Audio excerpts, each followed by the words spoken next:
Samantala mga kapuso, nagkatulakan at nagkasakitan ng ilang nakapila at nagkukumahog na makaabot sa huling araw ng pagpaparehistro para sa barangay at sangguniang kabataan election sa Maynila. Maging ang bakal na barikada sa labas ng COMELEC Manila nasira na po sa gulo at ang ilan namang magpaparehistro sugatan. Mula sa Maynila may ulat on the spot si Jay Sabale. Jay, anong nangyari dyan? Tuluyan na nga napasok ng mga gusto magparehistro ang loob ng building ng COMELEC na kanina hinaharangan ng mga pulis na may bakal. Tuluyan sila nakapasok, buti na lamang meron ditong rehas na bakal sa may pangalawang palapag kung saan ito yung sinarado nila at kinandado at binarikadahan na rin ang isang table ito, office table. At yung ilang kasi mga nasugatan kanina mga kababaihan, dito dinadala sa may second floor kung saan binibigyan sila ng paunang-una. Sa mga oras na ito ay nagkakaproblema na nga at hindi muna nagpapapasok na kahit sinong gusto magparehistro.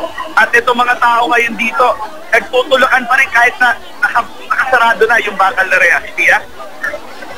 Marami ng tao, napakakonti ng mga pulis. Wala ba silang balak dagdagan yung bilang ng mga pulis na nagbabantay para lang makatulong na siguraduhin na hindi aabot sa gulo yung pagpila ng mga nagpaparehistro? Okay, kaninang umaga, mula 30, nagpadala na sila ng mga backup na pulis. At sa katunayan nga, meron ng mga dito kanina. Yun nga lang, sobrang dami pa rin talaga ng tao at sobrang pulis nila, pinagtutulak nila yung mga pulis na nakapasok na doon sa unang palapag hanggang dito sa hagdanan, papasok sa pangalawang palapag.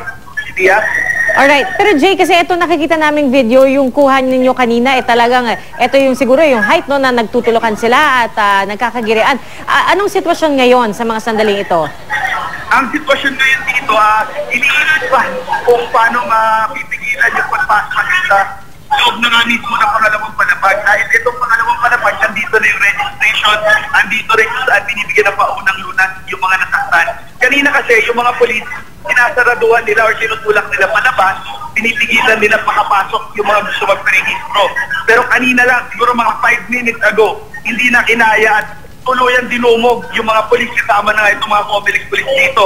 Maigi na lamang at nasarado. Itong pangalawang palapag, yung entrada nila dito, meron kasi ditong rehas na bakal So naisara nila ito, nakandado, tapos hinarangan pa ng isang table.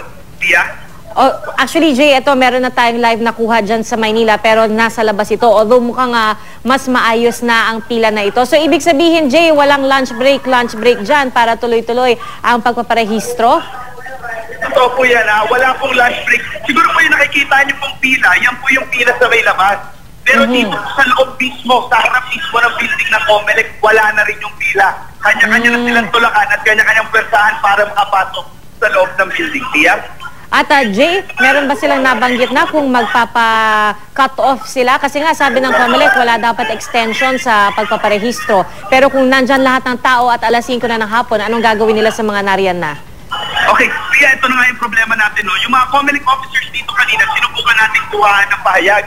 Pero lahat sila sinasabi, no comment at ayaw nila may ng pahayag at hindi raw sila ang tamang tao para magsalita tungkol sa nangyayari ngayon dito sa COMELEC. Alright, sige Jay, subukan natin kumuha ng pahayag mula sa main office ng COMELEC. Maraming salamat sa iyo, Jay Sabale, nag-uulat mula sa Maynila.